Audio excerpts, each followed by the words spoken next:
This video is about corn. Specifically, what is it about corn that makes it a foundational tool of capitalism? And not just the grain culture, but modern culture itself. Let's start with what is corn. Where did it corn from?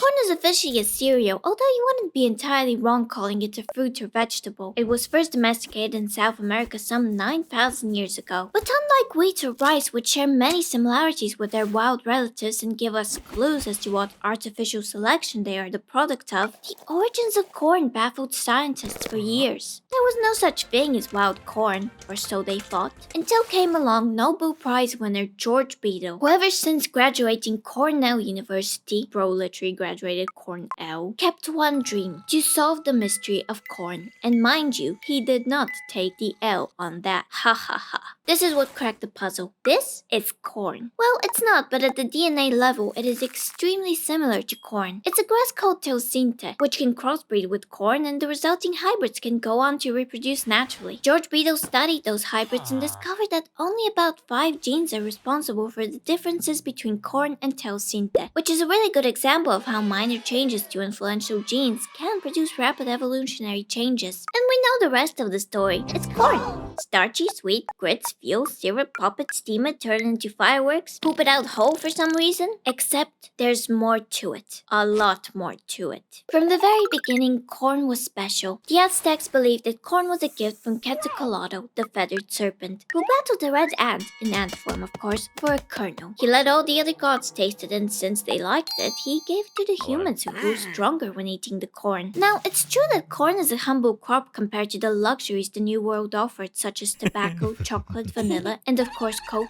However, despite what you might think, none of the above were as powerful or influential as corn. I explained what corn is, but now I will try to explain just how amazing it is. Mostly in the words of Juan de Cardenas, an influential 15th century corn enthusiast.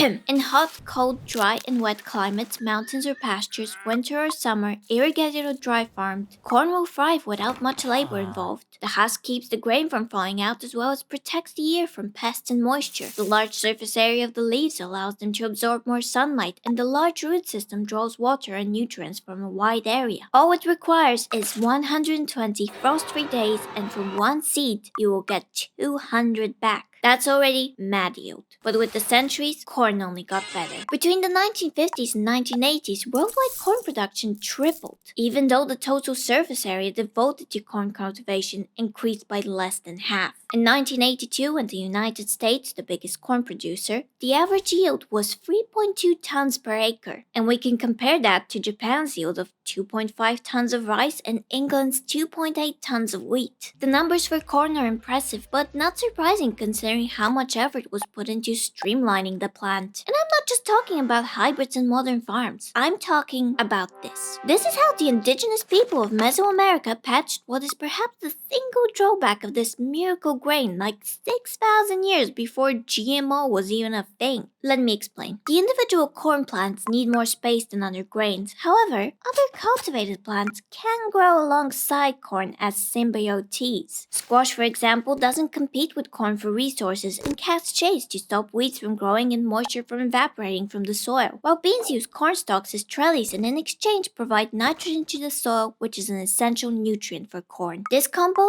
is known as the Three Sisters. I mean, what other grain can grow as part of a full nutritionally balanced meal? That's what I thought. And speaking of meals, making a good loaf of bread may take anywhere from 6 hours to a day. It needs yeast, it needs a good oven, and it needs experience. Unlike any other grain, you can eat corn before it's even corn. Its versatility, resistance to disease, short growth cycle, high yield, and low requirements of capital and labor was what many people saw as sweet, starchy freedom. Corn offered unparalleled autonomy and independence for producers. I mean, it can be eaten as is. It does not need to undergo any of the complex processes that other grains do before they can actually be called food, or somewhat food. But it's not just valuable as a foodstuff. Corn transcends nourishment. But peel back the husks, enhance image, bam. Oh no. Now, before I talk about how corn fueled early capitalism, I'll briefly talk about how the industrialization of food led to corn being in 1/4 of everything in our supermarkets, and perhaps maybe the world. If you're not already convinced what a superior grain corn is, let me tell you.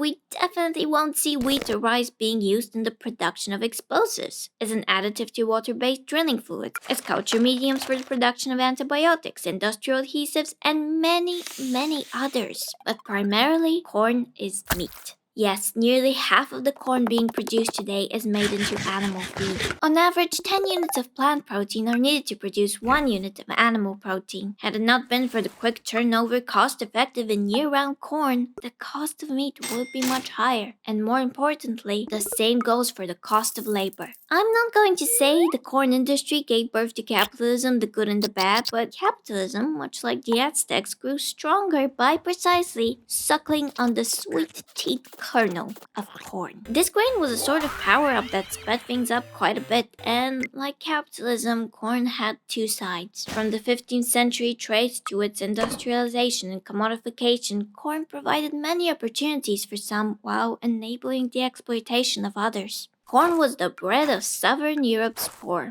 Meanwhile, it generated wealth for landowners, shopkeepers, and the new middle class, who, funnily enough, thanks to profiting from one grain, ate only white bread made from another. Posers. Corn entered the food market as above all a foodstuff for the poor and forage for the rich. Unfortunately, it was also a grain that was greatly beneficial for the plantation economies, as well as the African slave trade. And being such a calorie-dense food that can grow even on poor soil, transformed it into a dietary staple that enabled rapid population growth, creating a surplus of laborers which reduced the cost of labor in a time of rampant industrial growth. It was cheap labor fuel, feeding the enslaved as well as the underprivileged industrial workers. Cheap superfood, cheap labor, mad yield, mad profit.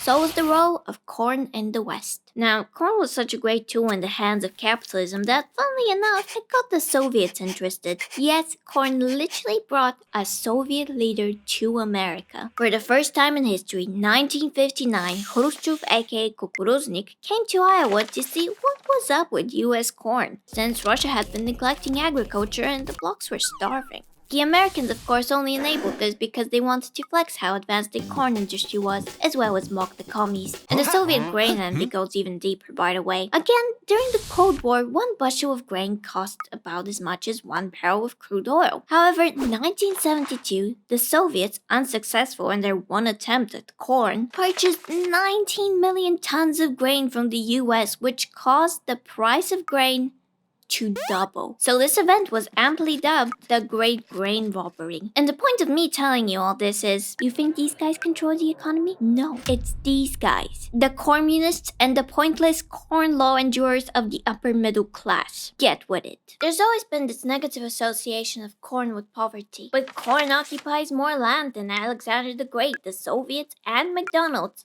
combined. This is the grain that conquered the once unprofitable hilly uplands in the east. It conquered numerous industries and enterprises in the west. And one day, it will quite possibly be the grain that conquers world hunger worldwide. So give corn the respect it deserves. Acknowledge me. Anthropologist, former Minister of Agrarian Reform in New Mexico, and more importantly, author of Corn and Capitalism, Arthur Warman describes it as a botanical bastard. And yes, it cannot propagate on its own. It cannot exist without humans. But the humanity we know now is nothing without it. So the Aztecs were far more correct in calling it a gift from the gods, a messiah sent to be nurtured by humanity in order to nourish humanity. Additionally, I really like corn. Oh my quetzalcoatl, I love corn. And I think it's a sin that 90% of corn isn't eaten by anyone. We need more corn. I mean, what is this soy cult propaganda? Plant corn instead. Not sponsored, by the way. That's all I had to say, and okay, bye.